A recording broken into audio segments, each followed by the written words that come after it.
और 4 पंक्तियों के बाद मैं विजय भाऊ को आवाज दूंगा।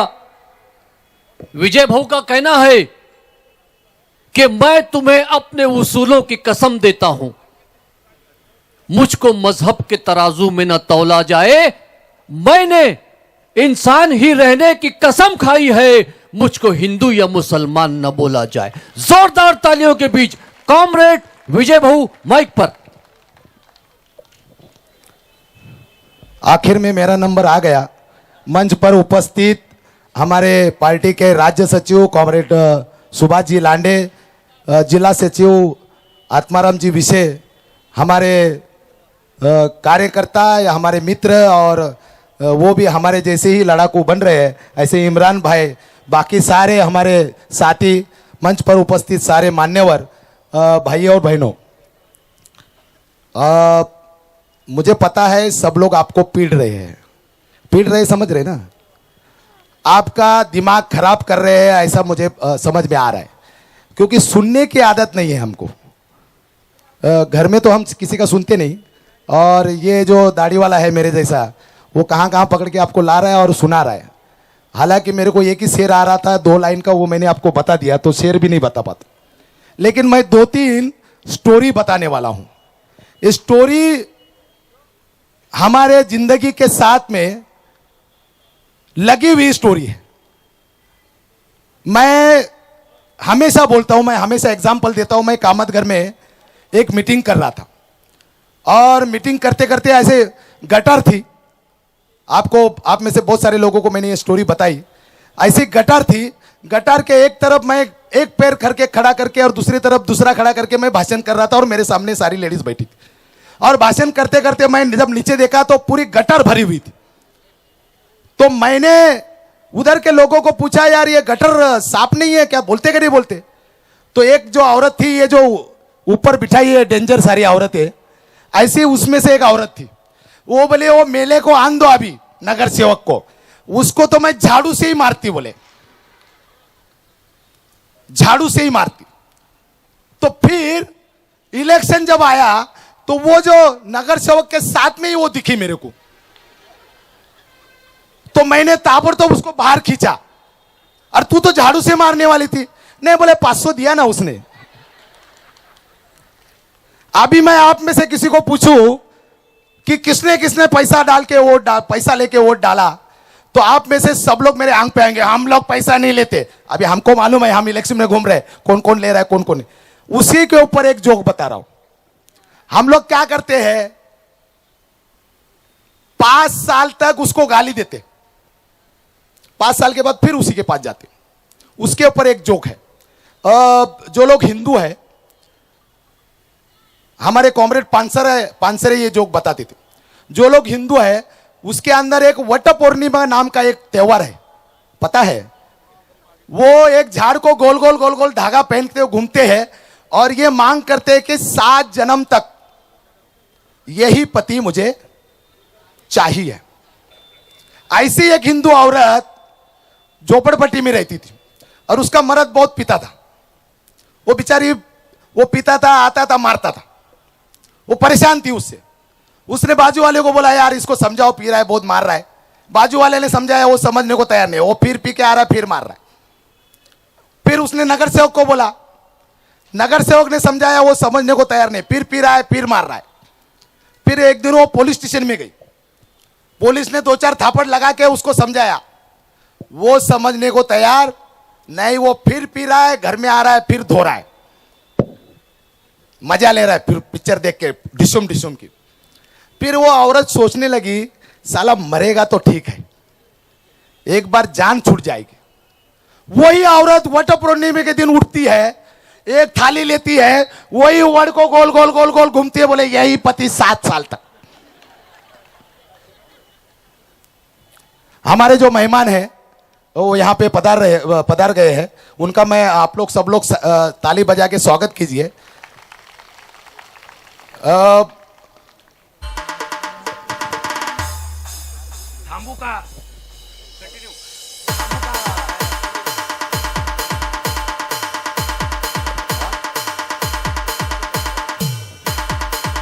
वैसे हमारी अवस्था है, 5 साल तक हम वो नगर सेवक को, वो नेता को गाली देते हैं, 5 साल में एक बार फिर वो टाइम आता है, उसी को वोट डालते हैं, फिर वही चुन के आता है।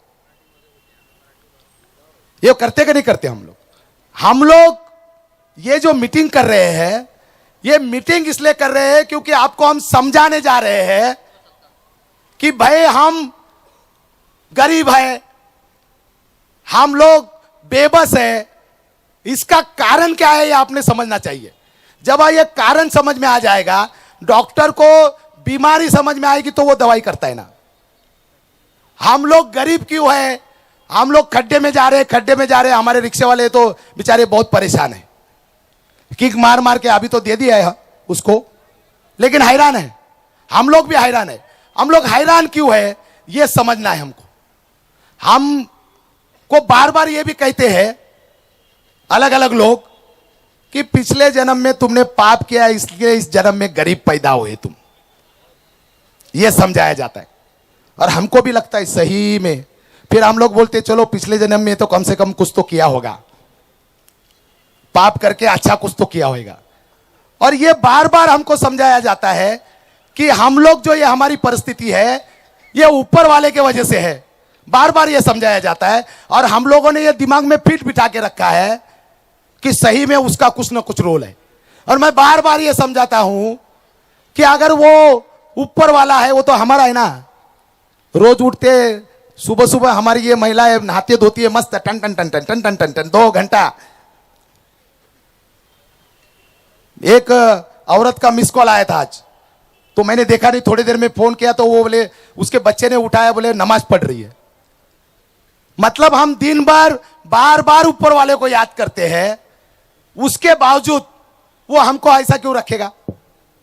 ऊपर वाला यानी जो दिल्ली में बैठा है, वो जो बंबई में बैठा है, उसका बार बार नाम लेना चाहिए कि तेरे वजह से हमारी जिंदगी खराब हो रही है। वो काम नहीं कर रहे हम, वो काम नहीं कर रहे। वो हमारी कामतगर की महिला पीछे बैठी है, कुछ औरत लोग उनको बोले नहीं हमको बर्तन नहीं मिला, हम आज जाएंगे नहीं बोले मीटिंग में। तो मला उसकी लिस्ट, फिर मैं पूछता हूं आप लोग साथ में रहेंगे कि नहीं रहेंगे। अभी सब लोग ने हाथ ऊपर कर लिया, 2 भाषण बाकी है। कोई उठा गया ना तो मैं उधर खड़ा हूं। मैं आपको और बता रहा हूं, मेरी बीवी बैठी फिर भी बता रहा हूं, तुम्हारे से बहुत सारे लोगों को बिठा बोला हूं। आपको क्या लगता है कि हमने बुर्खा पहन लिया तो ये दाढ़ी वाला क्या पहचानेगा। कॉलेज के टाइम में एक बुरखे वाली पटाई थी मैंने,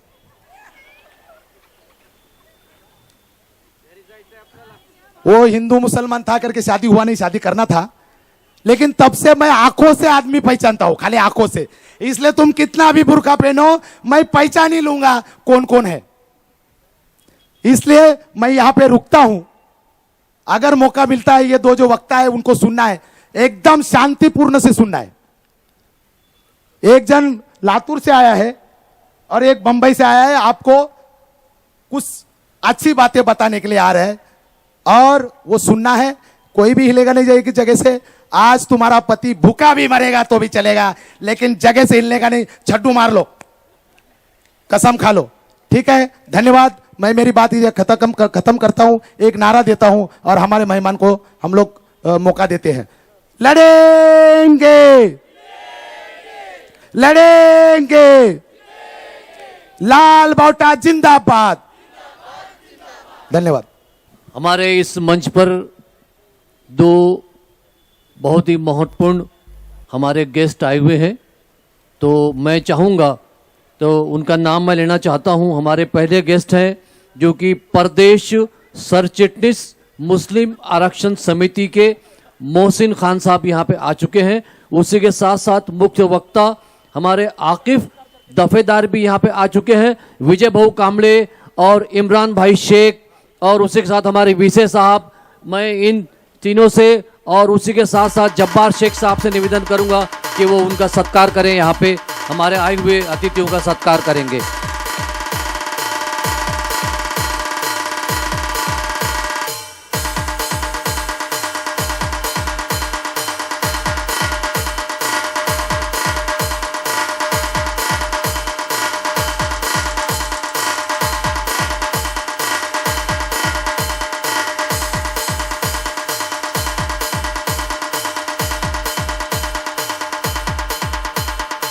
आकिफ दफेदार साहब मुख्य वक्ता यहाँ पर मौजूद हैं, हमारे सम्माननीय। मैं निवेदन करूंगा कि उनका भी सत्कार किया जाए।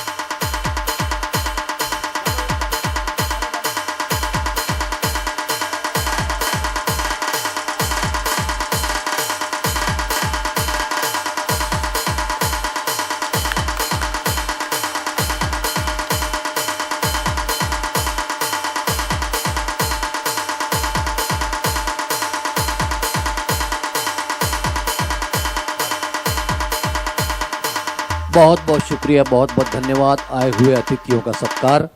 और मैं इसी के साथ हमारे प्रदेश सर चिटनीस मुस्लिम आरक्षण समिति माननीय मोहसिन खान साहब से निवेदन करूंगा कि वो मंच पे माइक पर आए और अपनी बात आपके सामने रखें। आप जोरदार तालियों से उनका स्वागत करें। आज के इस जलसे के सदर और यहाँ उपस्थित सभी सम्मानियों को मैं तहे दिल से शुक्रिया अदा करता हूँ, आभार व्यक्त करता हूँ। वैसे तो मेरी मराठी बड़ी अच्छी है, लेकिन मुझे आते समय कुछ लोगों ने ये कहा, शायद यहाँ बैठी हुई मेरी माँ और बहनें बड़ी तादाद में हैं और बहुत सी माँ बहनें ये हो सकता है मेरे लातूर शहर से हो सकता है उस्मानाबाद से हो सकता है परभनी से हो सकता है जालना से हो, औरंगाबाद से। इसलिए मुझे लगता है कि इस मंच का जो नाम दिया गया है वो दक्खन उस हिसाब से दिया गया। मैं इमरान भाई का तहे दिल से शुक्रिया अदा करता हूं। यहां पे जो उपस्थित मेरे सहयोगी हैं, सम्माननीय आकिफ दफेदार जी, जिन्हें सुनने के लिए हमें कभी मुंबई आना पड़ता है तो कभी उन्हें नागपुर, यवतमाल, लातूर, परभनी, औरंगाबाद बुलाना पड़ता है। मैं ठहरा महाराष्ट्र के जो अति पिछड़े, कांबळे जी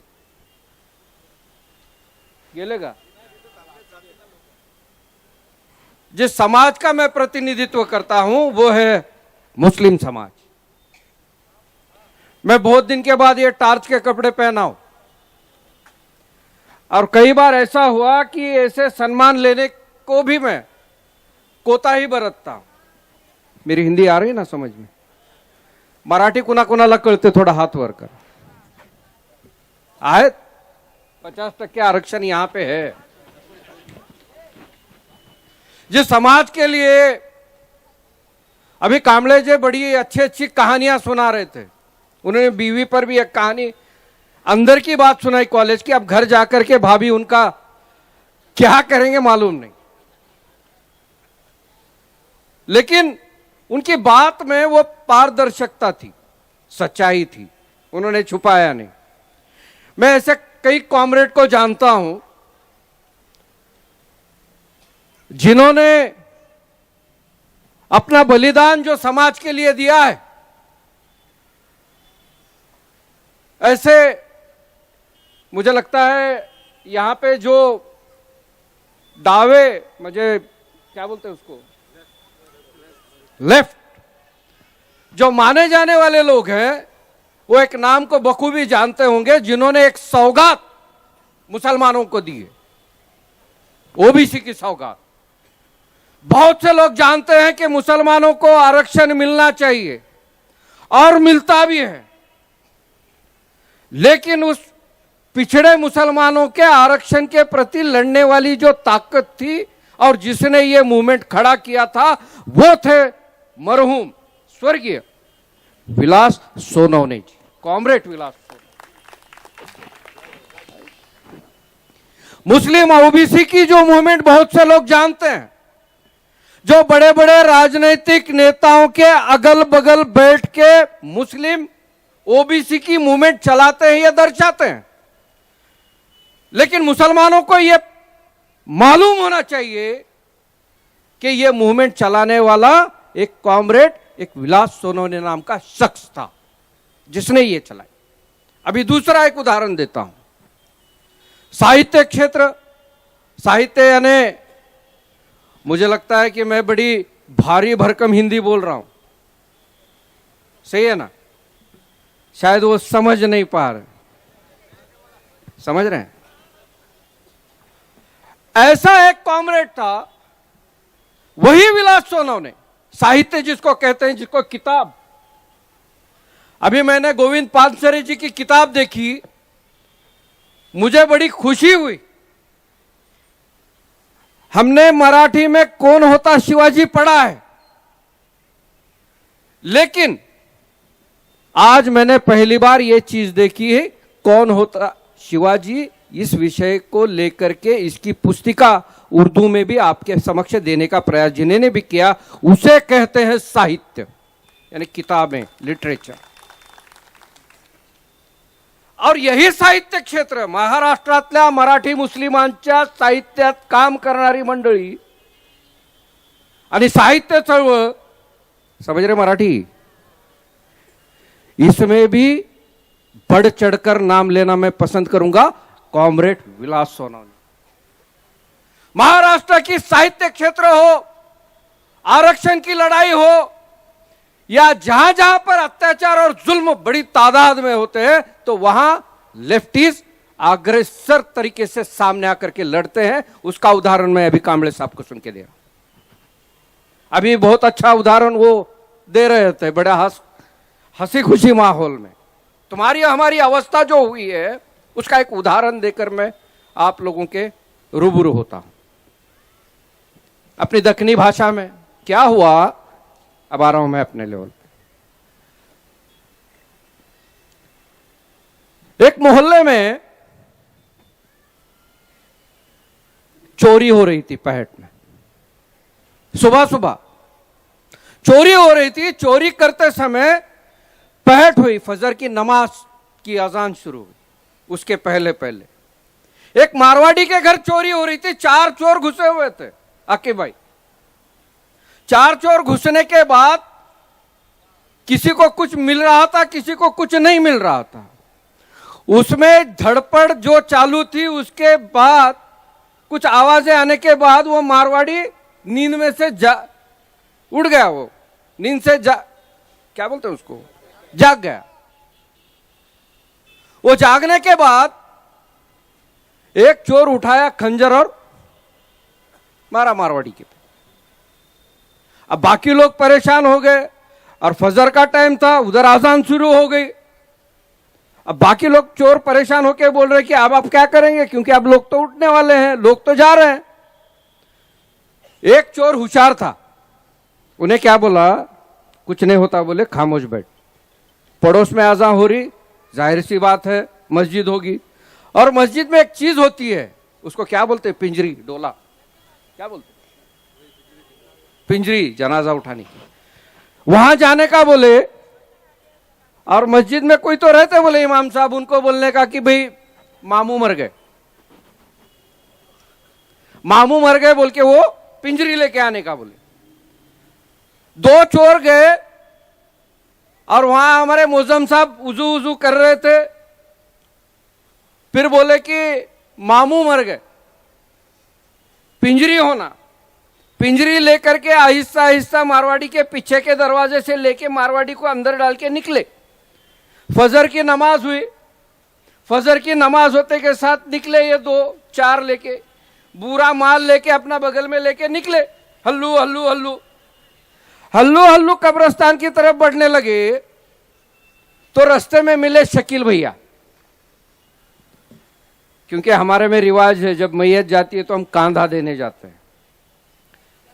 कांधा देने शकील भाई आए।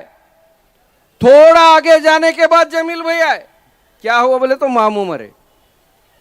थोड़ा आगे गए, जमील भाई, शकील भाई, आकिब भाई, मोहसिन खान, इमरान भाई, क्या बोले तो मामू मरे।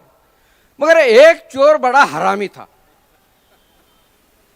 उसने लगाया पुलिस स्टेशन को फोन, तुमको मालूम है क्या? बोले ये लोग किसकी मैयत ले जा रहे? किसकी? मारवाड़ी की है। बोले क्या बात कर रहे हो? जब ये पुलिस प्रशासन वहां पहुंचा, मैयत देते देते बड़ी तादाद में लोग जुड़ते गए और वो आगे आगे जनाजा बढ़ता गया और ये चोर चार पीछे हल्लुल्लू फरार होने लगे। अब ये चार शकील, जमील, मोहसिन, अकीफ कब्रिस्तान में पहुंच रहे नहीं पहुंच रहे कि वहां पे आए पुलिस प्रशासन के लोग। ये रुको, बोले ये मैयत किसकी लेके जा रहे? बोले हाँ। बोले वो मामू मरे। किसके मरे? नहीं वो उसके। किधर गया? उन्हें गया। इसके मरे, उसके मरे। बोले इसमें मामू नहीं मरे। बोले इसमें मारवाड़ी मरा है। बोले वो बोले किसको मालूम? निकाल के देखे तो सही मारवाड़ी। चोर अपना पाकिट मार के भाग के गए और जितने बेगुनाह थे, जिसका मामू से कोई सारोकार नहीं था, ये सब जेल के अंदर थे। वैसी हालत इस देश में मुसलमानों की है।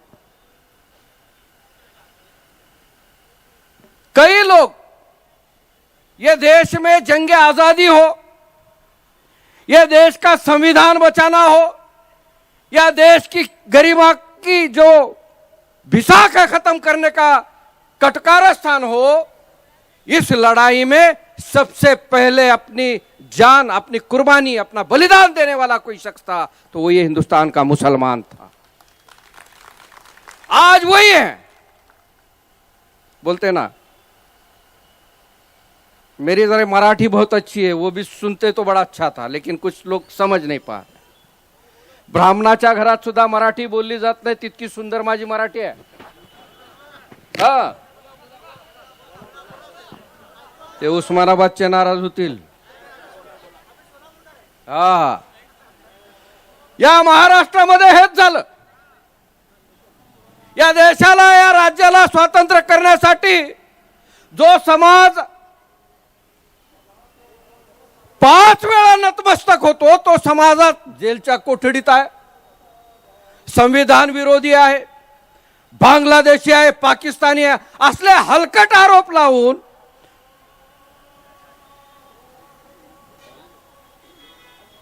असल्या पद्धतीचे हलकट आरोप लावून तुम्हाला वेठीस धरण्याचं पाप करताय। ही वस्तुस्थिती आहे।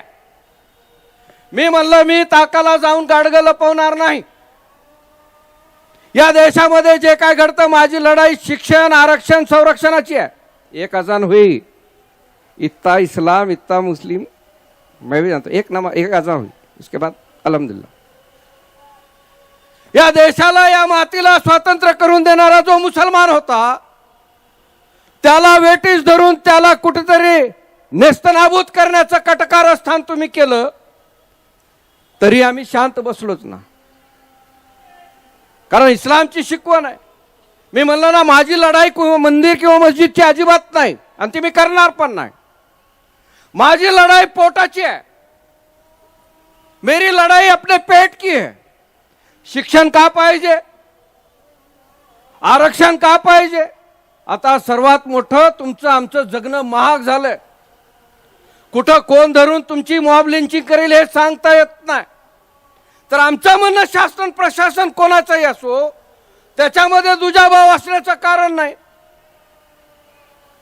Ranganath Mishra commission, Sachar commission, doctor Mahmudur Rahman कमिशनने हे मुस्लिमांना आरक्षणासंदर्भातला जो आराखडा दिला होता, ती आमची मागणी है, वो हमारी मांग है।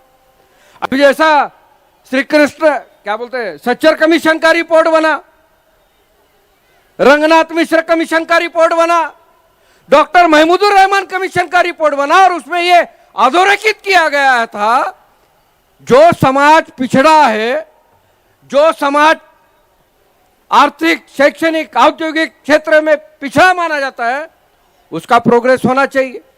और यही हमारी मांग थी।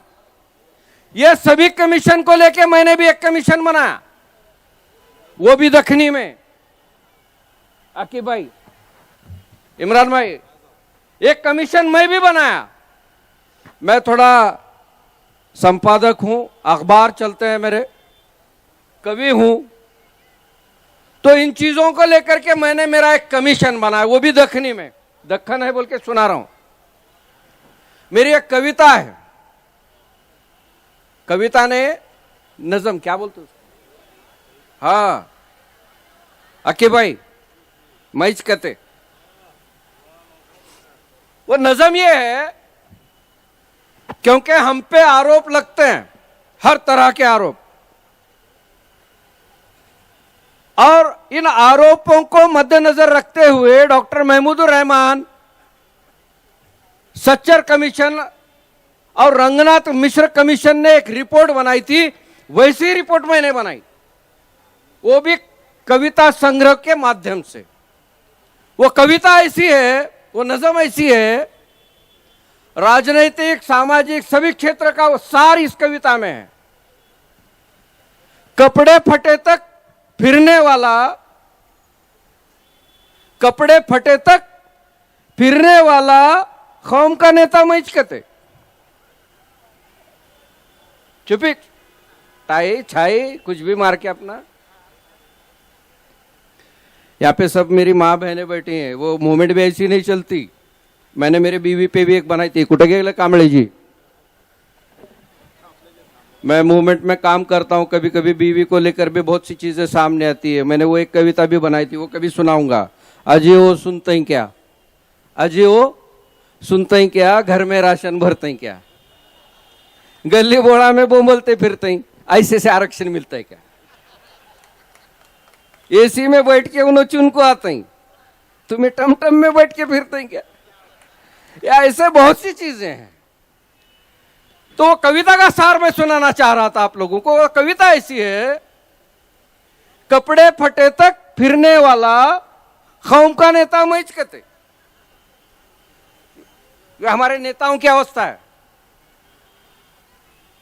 कपड़े फटे तक फिरने वाला कौम का नेता मैच कहते, पैसे लेके वोटिंग करने वाली वोट बैंक भी मैच कहते। ऐसा ही बोलते हैं, तो पैसे लेके वोटिंग करते हैं कड़वा। कपड़े फटे तक फिरने वाला कौम का नेता मैच कहते, पैसे लेके वोटिंग करने वाली वोट बैंक भी मैच कहते। पान पट्टी भंगार मौज का गाड़ा, बरोबर है क्या? शक्कर के कारखाने हमारे नहीं ना, यहाँ छे पान पट्टी भंगार मौज का गाड़ा लगाने वाला भी मैच कहते। देश की तरक्की में रुकावट दूसरे चलाते हैं, पकड़ा जाता हूं मैच कहते,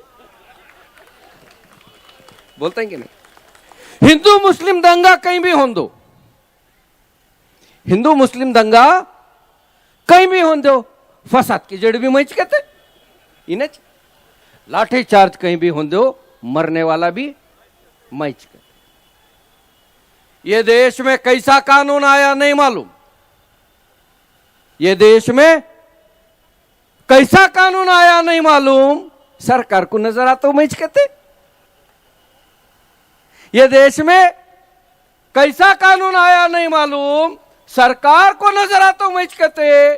पीछे में बोल रहे थे 4 शादी करते हैं, 12 बच्चे पैदा करते हैं, ये बोलते हैं कि नहीं बोलते हैं तुम्हारे बारे में। ये देश में कैसा कानून आया नहीं मालूम, सरकार को नजर आता हूं मैच कहते। देश में लोक संख्या बढ़ रही, देखो उसका भी जिम्मेदार मैच कहते।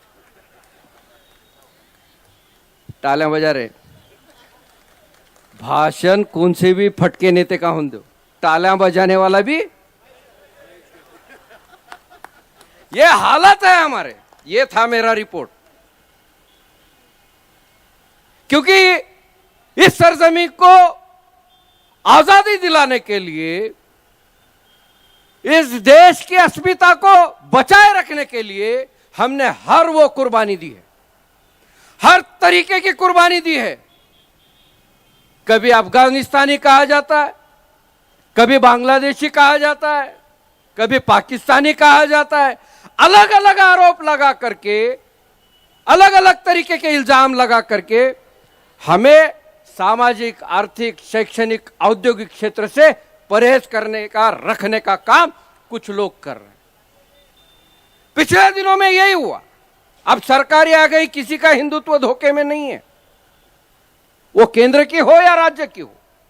लेकिन चुनाव के पहले पहले कुछ सेक्युलर पार्टियां, मैं कुछ बोल रहा हूं कॉमरेड, कुछ सेक्युलर पार्टियां अपने आप को जो तथाकथित पुरोगामी समझती हैं,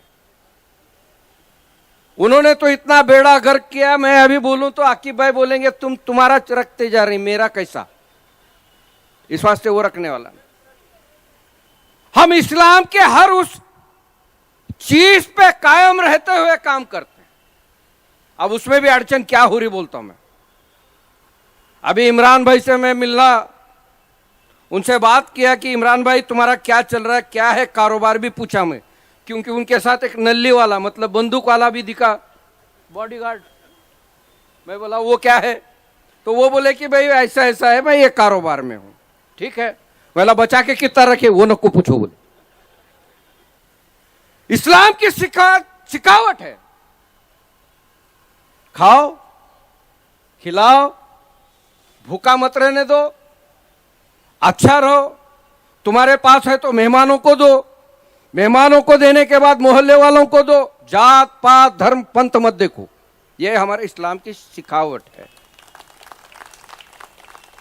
और वही कर रहे हैं। अब थोड़े बहुत पैसे हम थोड़ा ज्यादा कमा रहे थे, क्योंकि बचाने का रखने का निजाम इस्लाम में नहीं है। क्या है अकी भाई,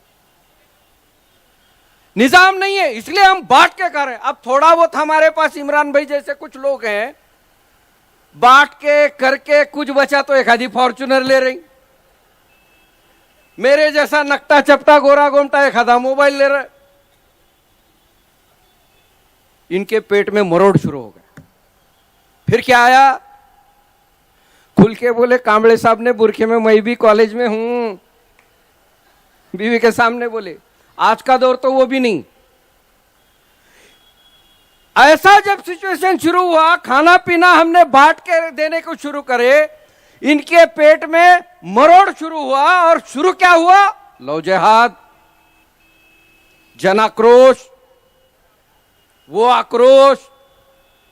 अरे यहां तक कि तुम्हारी पूना में, मेरी लड़ाई छोटी नहीं है, मुस्लिम आरक्षण शिक्षण संरक्षण की है। पहली मॉब लिंचिंग ये महाराष्ट्र में मोहसिन शेख की पूना में हुई,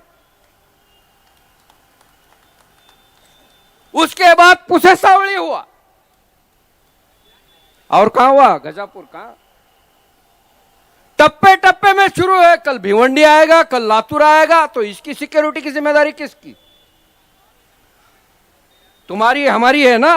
और उन लोगों की जो अपने आप को पुरोगामी कहते हैं, अपने साथ कंधे को कंधा लगा करके ये हमारा छोटा भाई बड़ा भाई बोल के हमारे साथ में बैठते उठते हैं, उन लोगों की जिम्मेदारी।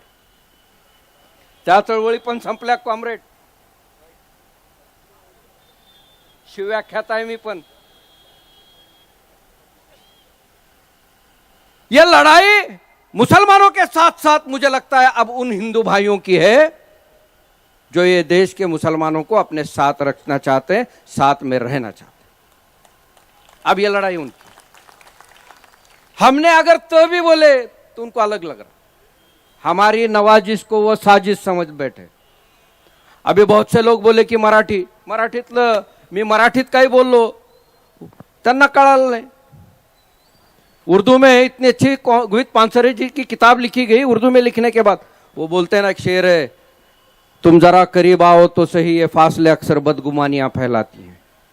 तुमको जाना पड़ेगा, बैठना पड़ेगा। तुमको टीपू सुल्तान कौन है, अल्लामा इकबाल कौन है, मौलाना अबुल कलाम आजाद कौन है, ये तो बताना पड़ेगा। शिव छत्रपति शिवाजी महाराज मुस्लिम मावळे तुमको बोलना पड़ेगा। डॉक्टर बाबा साहब अंबेडकर को पार्लियामेंट में भेजने वाले वो पार्लियामेंट बोर्ड में जो मुस्लिम कयादत थी उनका बोलना पड़ेगा।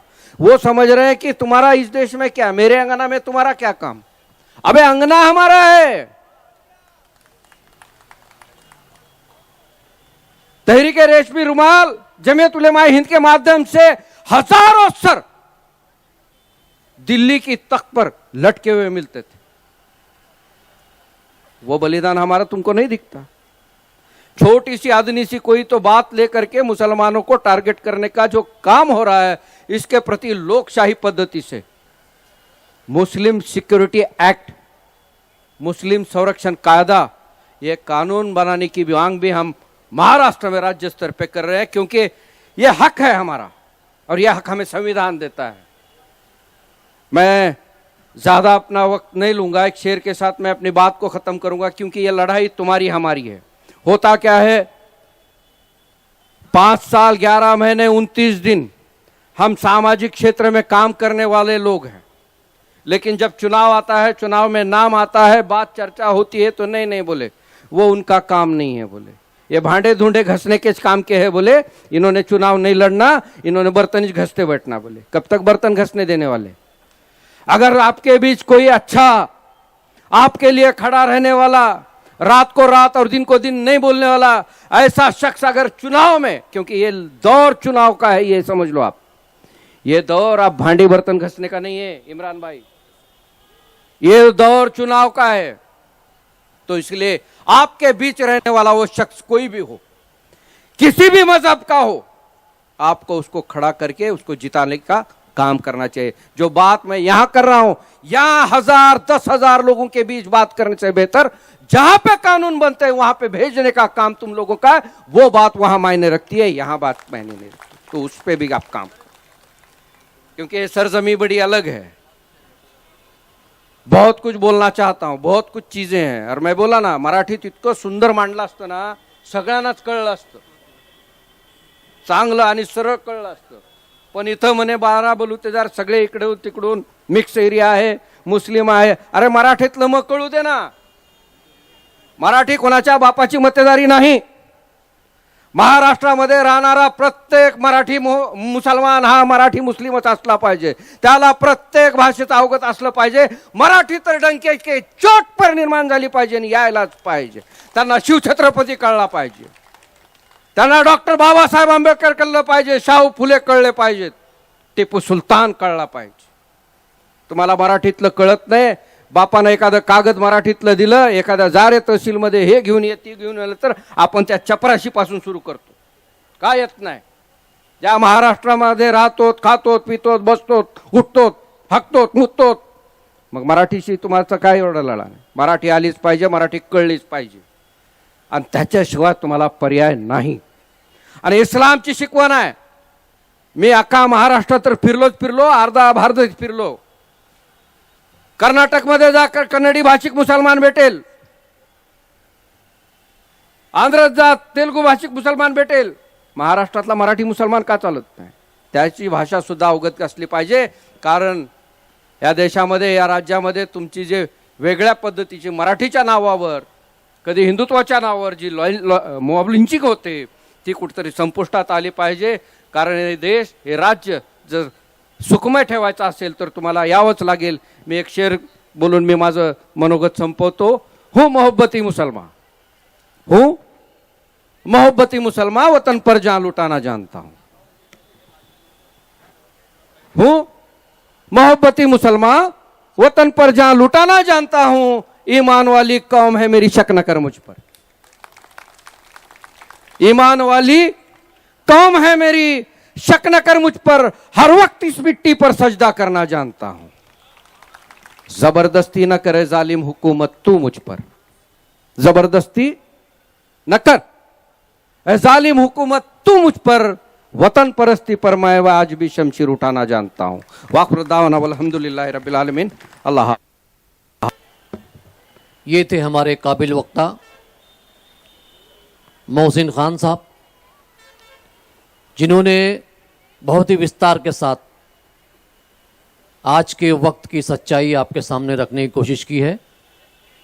अब चूंकि समय काफ़ी हो चुका है, लोग बहुत सारे जाने की तैयारी में हैं हमारे, लेकिन हमें जिन्हें सुनना था आकिफ दफेदार साहब, उनके लिए समय बहुत कम बचा है। लेकिन फिर भी मैं बहुत जल्दी से आकिफ दफेदार साहब को आवाज़ दे रहा हूं कि वो आएँ और अपनी बात यहाँ पे रखें, और आप लोग ज़ोरदार तालियों से उनका इस्तकबाल कीजिए। महाराष्ट्र व दक्कन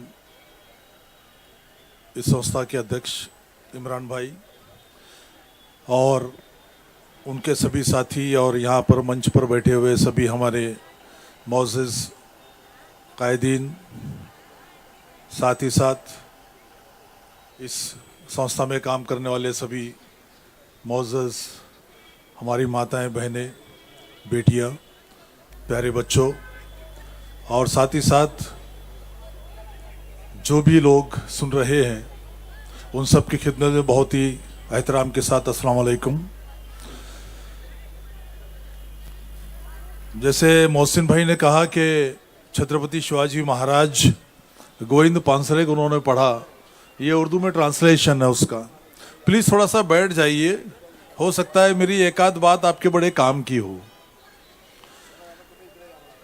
इसके जो मुतरजिम है, तर्जुमा करने वाले हैं, वो हैं सैयद शाह गाजिउद्दीन साहब। सैयद शाह गाजिउद्दीन साहब ये मेरे उस्ताद हैं। मरहूम सैयद शाह गाजिउद्दीन साहब एक बहुत ही कामिल वली के, जो उस्मानाबाद में है, उनके वारिसीन में से है। उन्होंने छत्रपति शिवाजी महाराज पर जो किताब लिखी गई थी, गोविंद पानसरे जी ने मराठी में उसका उर्दू में तर्जुमा किया, और मैं महाराष्ट्र में एक शिव व्याख्याता के तौर पर उर्दू, हिंदी, मराठी, इंग्लिश चारों जबान में छत्रपति शिवाजी महाराज, राजर्षि शाहू महाराज, क्रांति सूर्य ज्योतिबा फुले और डॉक्टर बाबा साहब अम्बेडकर और संविधान पर करीब करीब 400 तकरीरें हो चुकी है। चूंकि ये प्लेटफॉर्म कॉमरेड का है, अरे प्लीज थोड़ा सा खामोश रहिए, बैठिए, सुनिए आप। ये कम्युनिस्ट तहरीक थी जो आज़ादी से पहले भी थी और आज भी है, और चूंकि ये कम्युनिस्ट मूवमेंट बुनियादी तौर से मजदूरों के लिए बनाई गई थी ताकि उनको मसावी हुकूक मिले, सम्मान के साथ जीने का अधिकार मिले, और वो काम जब करने की उम्र खत्म हो जाए तो लाचार न हो, मजबूर न हो। ये तहरीक कम्युनिस्ट पार्टीज ने की। ये अलग बात है कि करीब करीब आज पूरे भारत से कम्युनिस्ट पार्टीज, सिवाय केरल के और कुछ हद तक पश्चिम बंगाल के, बहुत ही कम इलाकों में, महाराष्ट्र में इक्का दुक्का जगह आपको देखने को मिलती है। लेकिन भारत की पहली केडर बेस्ड अगर कोई पॉलिटिकल पार्टी थी तो वो कम्युनिस्ट पार्टी थी। Cadre based political party. Cadre based यानी वो होता है केडर जिसको ये समझाया जाता है कि वो इस पार्टी में क्यों आ रहा है कि साथ साथ उसका जिम्मेदारी क्या है, उसका मकसद क्या है। ये अच्छी तरह से उसको समझाया जाता है ताकि वो बाद में इधर उधर न हो जाए। अभी मैं आपको बताता हूं मसला क्या है, और मसला तो अभी मैं आपको छोटी सी मिसाल देकर बताता हूं तो आपको समझ में आएगा। एक बहुत अच्छे तालीमी अदारे के जिम्मेदार से, जो बरसों से तालीमी अदारा चला रहे थे, उनके पास जाकर मैंने पूछा कि मुसलमानों का मसला क्या है। तो उन्होंने कहा कि अगर मुसलमान तालीमी मैदान में बहुत आगे आ जाए, पढ़े लिखे, तो मुसलमानों के सारे मसाइल हल हो जाएंगे। क्या किसी को इख्तलाफ है इस बात से? किसी को इख्तलाफ नहीं। एक बहुत ही मशहूर आलिम से, मौलाना से पूछा मुसलमानों के मसले और उसका हल क्या है। उन्होंने कहा कि मसले तो बहुत है लेकिन उसका एक ही हल है। एक जुमले में जवाब दिया कि अगर मुसलमान कुरान और हदीस पर चलना शुरू हो जाए तो सारे मसले हल हो गए। जाहिर बात है इस बात से भी किसी को इख्तलाफ नहीं है। बात तो ये भी सही है। मैंने एक बड़े बिजनेसमैन से पूछा कि ढेर सारे मुसलमानों के मसाले हैं, आपके नजदीक मुसलमानों के मसाइल का हल क्या है?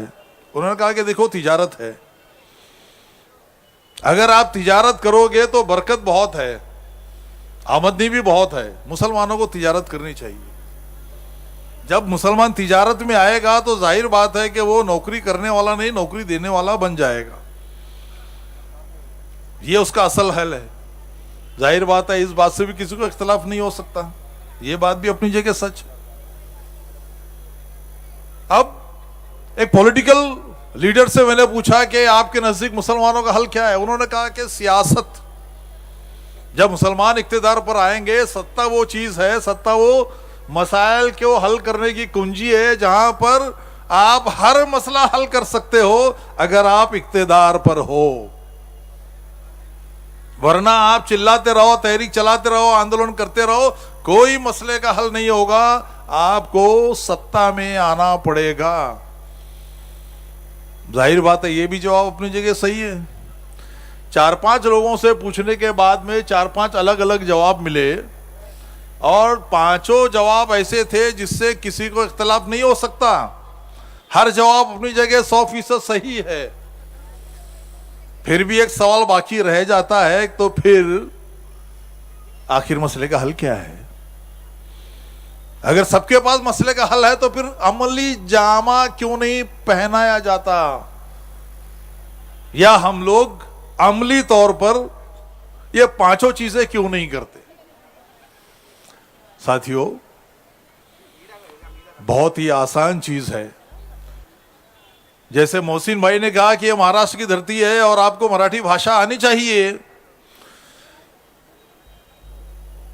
याद रखिए, भारत में हर रियासत की एक भाषा है, जबान है, और वहां के लोगों को उस जबान से शदीद लगाव है, प्यार होता है। अगर उसका उदाहरण दूं तो इस महाराष्ट्र और कर्नाटक के बाउंड्री पर एक शहर है बेळगाव, है ना? त्या बेळगावाच्या प्रश्नावर अनेकदा रक्तपात झालेला आहे। बेळगाव या महाराष्ट्रात आला पाहिजे, कारण त्या बेळगावात प्रचंड मोठ्या संख्येने मराठी भाषिक राहतात। दुसऱ्या बाजूला कर्नाटकाचं असं म्हणणं आहे की एकदा महाराष्ट्र आणि कर्नाटकाची बाउंड्री पूर्ण झाल्यावर आता जो बेळगाव आहे तो संपूर्णपणे कर्नाटकात आहे आणि यापुढे कोणीही या बेळगावला महाराष्ट्रात टाकण्याची मागणी करू नये। हर साल संघर्ष होता है, खून खराबा होता है, लड़ाई झगड़े होते हैं। आपको समझ में आ रहा होगा, भारत ही में है बेळगाव, वो पाकिस्तान में नहीं जाने वाला। लेकिन जबान का लगाव और जबान का प्यार ऐसा है कि हर रियासत के लोगों को अपनी जबान से इंतहाई लगाव होता है, मोहब्बत होती है, प्यार होता है। महाराष्ट्र एक ऐसी धरती है जहां पर पूरे भारत से चाहे साउथ हो या नॉर्थ हो, लाखों की संख्या में लोग आते हैं तो रोटी रोजी के लिए आते हैं, काम के लिए आते हैं, रोटी रोजी के लिए आते हैं। और जब वो रोटी रोजी करने लगते हैं तो जाहिर बात है एक अच्छा बिजनेसमैन वो होता है जिसको एक नहीं कई जबानें आती हैं। याद रखिए मेरी बात, अच्छा बिजनेसमैन वो है जिसको एक नहीं कई जबानें आती है, कई जबानों पर उबूर होता है, ताकि जो कस्टमर उसके पास आए वो कस्टमर की जबान में अगर वो उसको बात करे और समझाए तो कस्टमर को अच्छा लगता है कि ये मेरी मातृ जबान में बात कर रहा है। ये फितरत है इंसान की। और इसलिए महाराष्ट्र में जब चाहे उत्तर प्रदेश हो, बिहार हो, साउथ इंडिया हो और कहीं भी हो, महाराष्ट्र में है तो जीना और मरना यही है, रोटी रोजी यही है। तो मराठी जबान पर उबूर हासिल कीजिए, कमांड हासिल कीजिए, आना चाहिए, क्योंकि बहुत सारे मसलों का हल सिर्फ जबान की वजह से हल हो सकता है। और दूसरी चीज, अगर कोई मुसलमान ये समझता है कि सारे हिंदू अब हिंदुत्ववादी बन चुके हैं, मुसलमानों के दुश्मन बन चुके हैं, तो ये बड़ी नादानी है। याद रखिए, आज भी भारत का 80 से 90% हिंदू समाज इंतहाई अच्छा है, बहुत ही प्यारा है और इंसानियत परस्त है। कुछ लोगों की वजह से आप ये मत समझिए कि सारा हिंदू समाज खराब हो चुका है। कुछ खराब लोग तो हमारे अंदर भी हैं। अपने भी गिरेबान में झांकिए, अपने भी गिरेबान में झांकिए ईमानदारी के साथ। और सोशल मीडिया पर और कहीं भी आप उन बातों पर डिबेट, बहस, चर्चा, व्हाट्सएप इधर उधर कभी भी मत कीजिए जो हिंदू और मुस्लिम के क्लैशेस को बढ़ाने वाला होता है। खामोश रहिए। याद रखिए, जब सामने वाला आपको उकसाना चाहता है, आप खामोश रहिए, वो खुद ब खुद ठंडा हो जाएगा। आप जवाब दोगे तो बहस बढ़ जाएगी, बहस बढ़ जाएगी, तनाव बढ़ जाएगा। बेहतर यह है कि आप खामोश रहिए। देखिए, सामने वाला चिल्लाते चिल्लाते खामोश हो जाएगा। मसले बहुत है। मोहसिन भाई ने कहा आरक्षण, संरक्षण, शिक्षण। वाकई अगर हम एक बेहतर मुस्तकबिल को चुनना चाहते हैं तो याद रखिए, पाव रोटी कम खाइए लेकिन अपने बच्चों को बेहतरीन पढ़ाइए। पाव रोटी कम खाने से जो है ना मर नहीं जाएंगे। शादी ब्याह में बहुत सारा खर्च चाहिए, हजारों रुपये का चाहिए, ऐसी ड्रेस चाहिए और वैसे चप्पल चाहिए, वैसी सैंडल चाहिए, सब कुछ चाहिए। लेकिन बच्चों की फीस के लिए हम सारी दुनिया की बीमारियां और सारी दुनिया की गरीबी हमारे सामने आ जाती है। अरे इसकी फीस का क्या होगा, इसकी कॉपी का क्या होगा, इसका यूनिफॉर्म का क्या होगा। ये सारी चीजें हमारे मुस्तकबिल जो है हमारा, जो हमारी औलाद है, उसके लिए यह सबसे गंभीर मसला है जो हमारी ज़हनियत को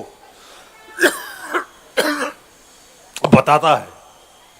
जब आप तमाम चीजों की कुर्बानी करके सिर्फ और सिर्फ अपने बच्चों को बेहतरीन एजुकेशन देने के लिए आप खर्च करेंगे, तभी आपका शानदार मुस्तकबिल होगा, वरना कोई उम्मीद नहीं है। याद रखिए, आप बेहतरीन एजुकेशन ये बहुत जरूरी है। और साथ ही साथ तालीम हासिल करने का ये फाइनल डेस्टिनेशन नहीं है कि बच्चा पढ़ लिख कर कहीं नौकरी करेगा, बिल्कुल नहीं। बेहतरीन पढ़ा लिख कर उसको कम उम्र से ही कारोबार सिखाना शुरू कीजिए, क्योंकि कोई भी सरकार आपको नौकरियां नहीं देगी, नहीं दे सकती। कल अवैसी भी प्राइम मिनिस्टर बने तो वो भी नहीं देगा। कारोबार सिखाइए उसको कम उम्र से, ताकि वो बाजार के ऊंच नीच समझ सके। एजुकेशन दीजिए लेकिन नौकरी के लिए नहीं, बल्कि कारोबार के लिए। समझिए आप इसको।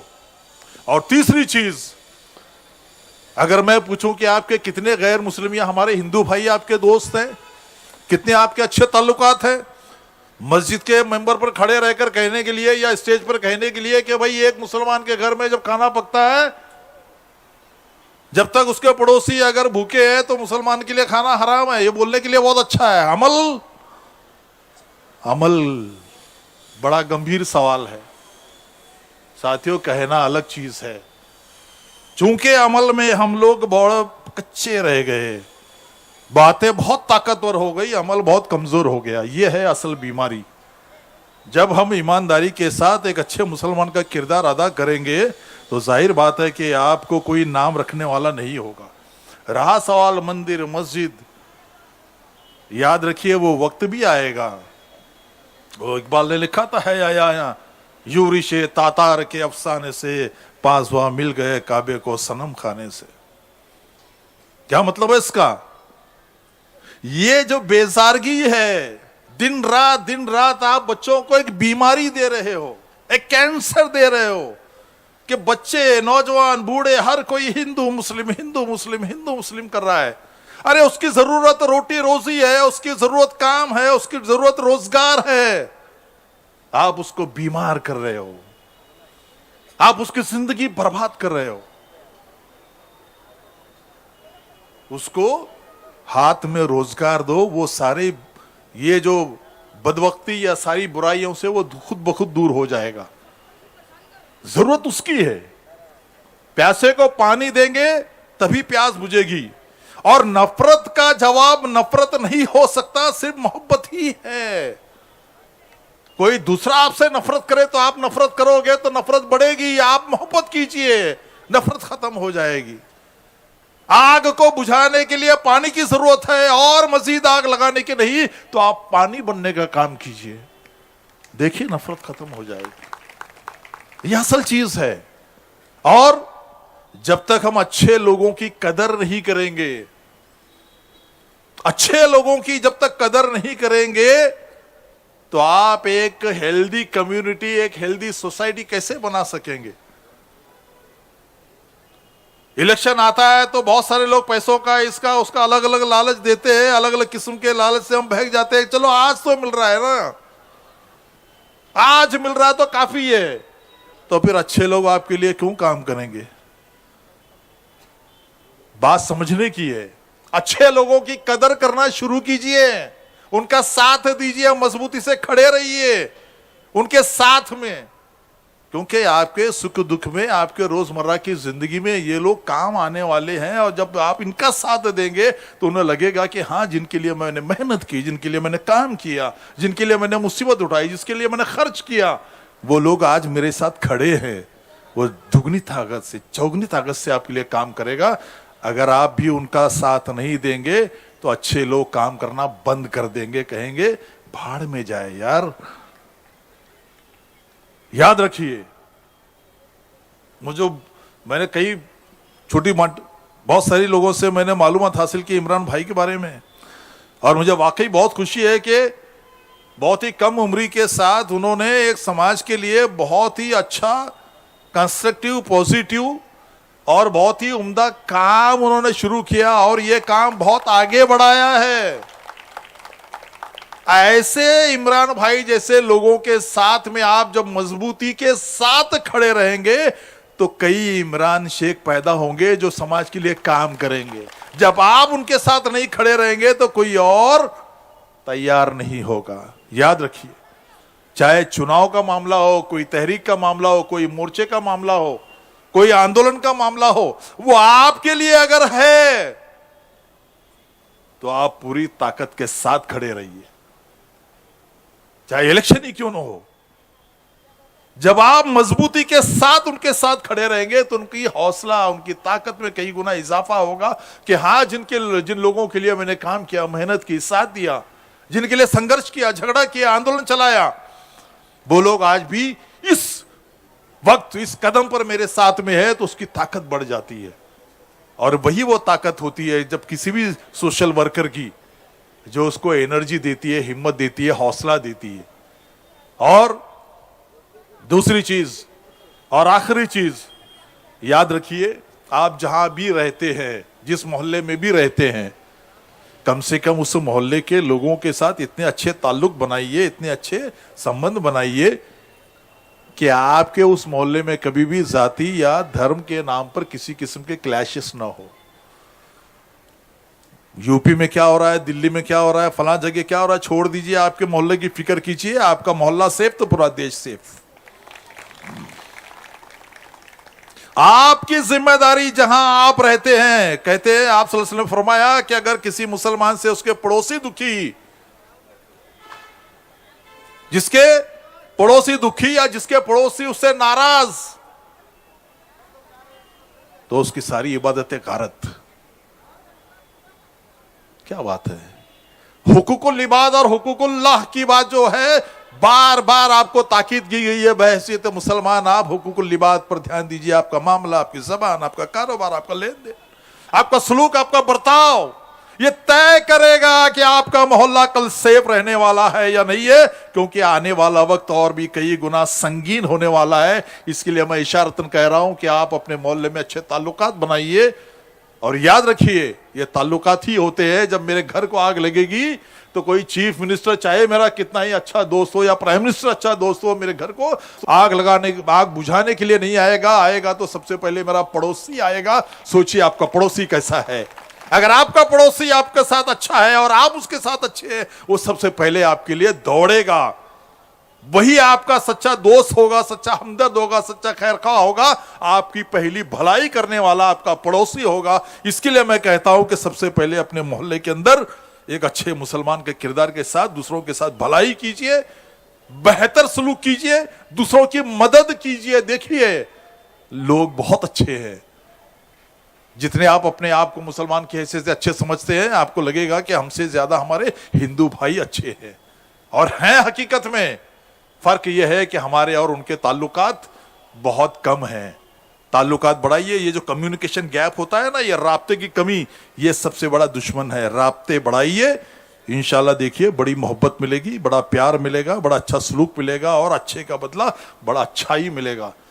मैं समझता हूं कि बहुत सारी बातें करने के बजाय कुछ बुनियादी चीजें मैंने आपके सामने रखी है और उम्मीद करता हूं कि आप इस पर जरूर अमल करेंगे। चूंकि छत्रपति शिवाजी महाराज का एक शिव व्याख्याता होने के नाते मैं हमेशा आमतौर से जय शिवराय या जय जिजाऊ से शुरू करता था, लेकिन खत्म करूंगा जय शिवराय, जय भीम, जय भारत, जय संविधान। आकिफ दफेदार साहब ने बहुत ही गहराई से आपको बातों को, हालात को और देश के मौजूदा हालात को समझने और समझाने की कोशिश की है। हमारे यहाँ पर बैठे हुए इमरान भाई शेख साहब के बारे में उन्होंने उनकी कोशिशों को सराहा और उन्हें मुबारकबाद दी। इमरान भाई के लिए मैं ये 4 पंक्तियां आपकी तरफ से पेश कर रहा हूं कि बरसों का ये रिश्ता है, जुदा हो नहीं सकता। इमरान भाई का कहना है कि बरसों का ये रिश्ता है, जुदा हो नहीं सकता। अब इससे ज्यादा मैं तेरा हो नहीं सकता।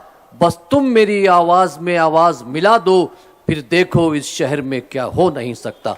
तो साथियों, आइए अब एक छोटा सा मुख्तसर सा सत्कार ले लेते हैं। हमारे बहुत ही बुजुर्ग कॉमरेड, मैं उनका नाम लेना चाहूँगा, आत्माराम विशे जी, उनका सत्कार रह गया है। और मैं इमरान भाई शेख, विजय भाऊ कामले से गुजारिश करूँगा कि हमारे विशे साहब का सत्कार ले लें।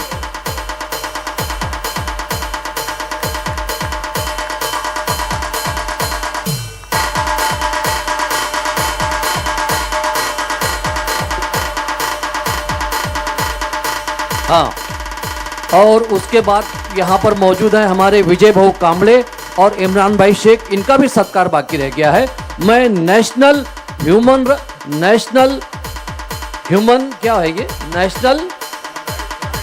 राइट्स एंड ह्यूमैनिटेरियन फेडरेशन, इसके जो पदाधिकारी हैं अब्दुल जब्बार शेख साहब, इकबाल सिद्दीकी साहब और उसके बाद में मोइन शेख साहब और उसके बाद में रहीम शेख, इलियास भाई, इनसे गुजारिश करूंगा कि वो विजय भाऊ कामले और इमरान भाई शेख का सत्कार करें, उनकी खिदमत में गुलदस्ता पेश करें, फूल पेश करें, शाल पेश करें और आप लोग जोरदार तालियां बजा दीजिए।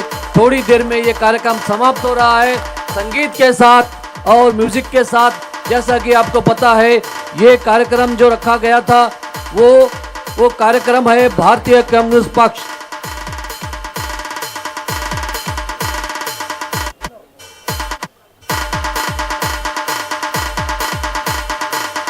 इमरान भाई शेख साहब का सत्कार करने के लिए हमारी ये पूरी टीम यहाँ पे मौजूद है।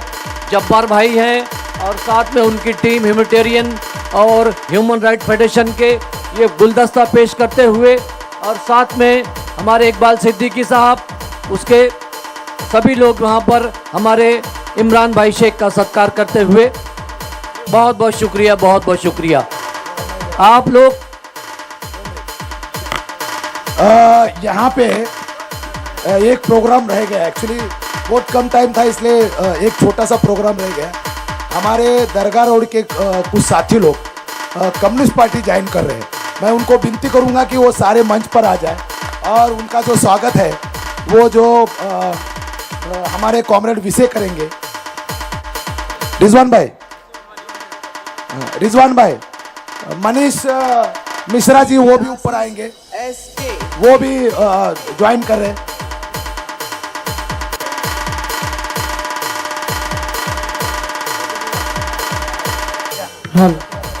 और एक मैं बात बोलूं कि दरगाह रोड में कब्रिस्तान का प्रॉब्लम है, उसके अंदर क्या राजनीति है उससे हमको कुछ लेना देना नहीं है। हम ये सोचते हैं कि जिंदगी तो हमारी खराब हो रही है, मरने के बाद सुकून की जमीन थोड़ी सी मिले ताकि इस देश के साथ हम बहुत ज़्यादा देश प्रेमी हैं, हम बता सके।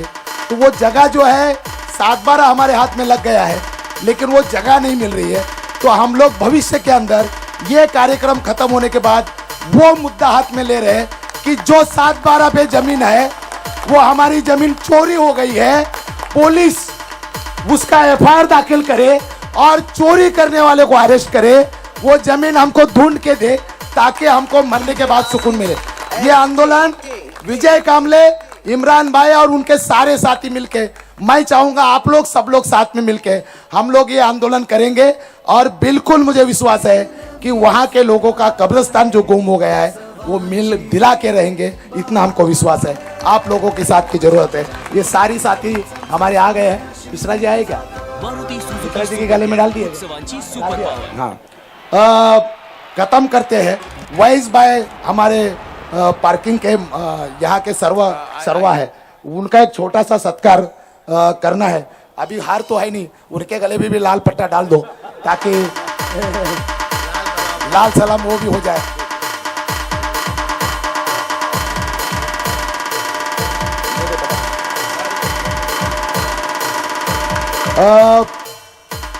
मैं आपको बता दूं प्रोग्राम करीब करीब खत्म हो गया। हाँ, इनका एक सत्कार है तोफाना का कामगार के तरफ से, संगठन के तरफ से हमारे पटेल साहब जो है वो किसका तो सत्कार करना चाह रहे। बस सारे लोग जो भी है आ जाओ। किसका सत्कार करेंगे भाई? दोनों का। विजय कामले साहब जिंदाबाद। लड़ेंगे अरे लड़ेंगे, जीतेंगे। इमरान भाई आगे बढ़ो, हम तुम्हारे साथ हैं। इमरान भाई आगे बढ़ो, हम तुम्हारे साथ हैं। कामले साहब आगे बढ़ो, हम तुम्हारे साथ हैं। मैं तो पिक्चर के हीरो जैसा हो गया है। कितने लोगों ने मेरा फोटो निकाला। मैं ये सभा खत्म करने से पहले कुछ लोगों का आभार अदा करना चाहता हूँ। उसके अंदर वाइस भाई जो है, हमको जो जगह पे हम लोग करने जा रहे थे जगह नहीं मिल रही थी। मैंने वाइस भाई को ऐसा ही बोला, वो भी जगह फुल है, वो भी जगह फुल है। वाइस भाई बोले पार्किंग में करो। यहाँ पे पूरी गाड़ी रहती है, पूरा दिन भर हटा के ये सभा करने में उन्होंने जो सहयोग किया है और वो हमारे साथ में है, हर मामले में हमारे साथ में है, उनका मैं शुक्रिया अदा करता हूँ। पूरी टीम है पार्किंग की, उनका सबका मैं शुक्रिया अदा करता हूँ। उन्होंने बैनर भी लगाया है स्वागत का। इसके अलावा पुलिस को मैंने बोला कि ये मीटिंग करना है, पुलिस किसको परमिशन देती नहीं, लेकिन हमको बोला कि आप लोग बहुत अच्छा काम कर रहे हो, आप लोग जो भी करेंगे करो, आपको फुल परमिशन है। पुलिस का भी मैं आभार प्रदर्शन करता हूँ। आप सबका जो मेहमान लोग आए उनका सबका मैं आभार प्रदर्शन करता हूँ। और आप लोगों का सबका मतलब टाइम खत्म हो रहा है, उसके बावजूद आप लोग रुके, इसलिए आपका सबका मैं आभार प्रदर्शित करता हूं। और ये प्रोग्राम जो है ये खत्म हुआ करके मैं जाहिर करता हूं। आखिर में एक शेर मेरे को फिर एक याद आया, याद रहता नहीं, वो मैं मारता हूं। तेरे सीने में नहीं तो मेरे सीने में सही, तेरे सीने में नहीं तो मेरे सीने में सही आग जलनी चाहिए। हंगामा करना मेरा मकसद नहीं, मेरी कोशिश है ये सूरत बदलनी चाहिए, ये सूरत बदलनी चाहिए। लड़ेंगे। मुझे ऐसा लगा कि हम जो लड़ाई कर रहे हैं 100% लोगों में से 80% बचेंगे, कल 20 ही बचे। 20 तो 20, मोदी को छोड़ेंगे नहीं। बाकायदा उससे जो भी है बड़ा बोल रहा था कि हम लोग मैं फकीर हूं और बड़ा पैसे का कोट पहन के घूम रहा है। हमको उनको छोड़ना नहीं, हमारा जो हक है वो लेके रहेंगे, भले हमको मोदी जी के साथ लड़ना पड़े, लेकिन ये लड़ाई जारी रहेगी। धन्यवाद। इनकलाब जिंदाबाद।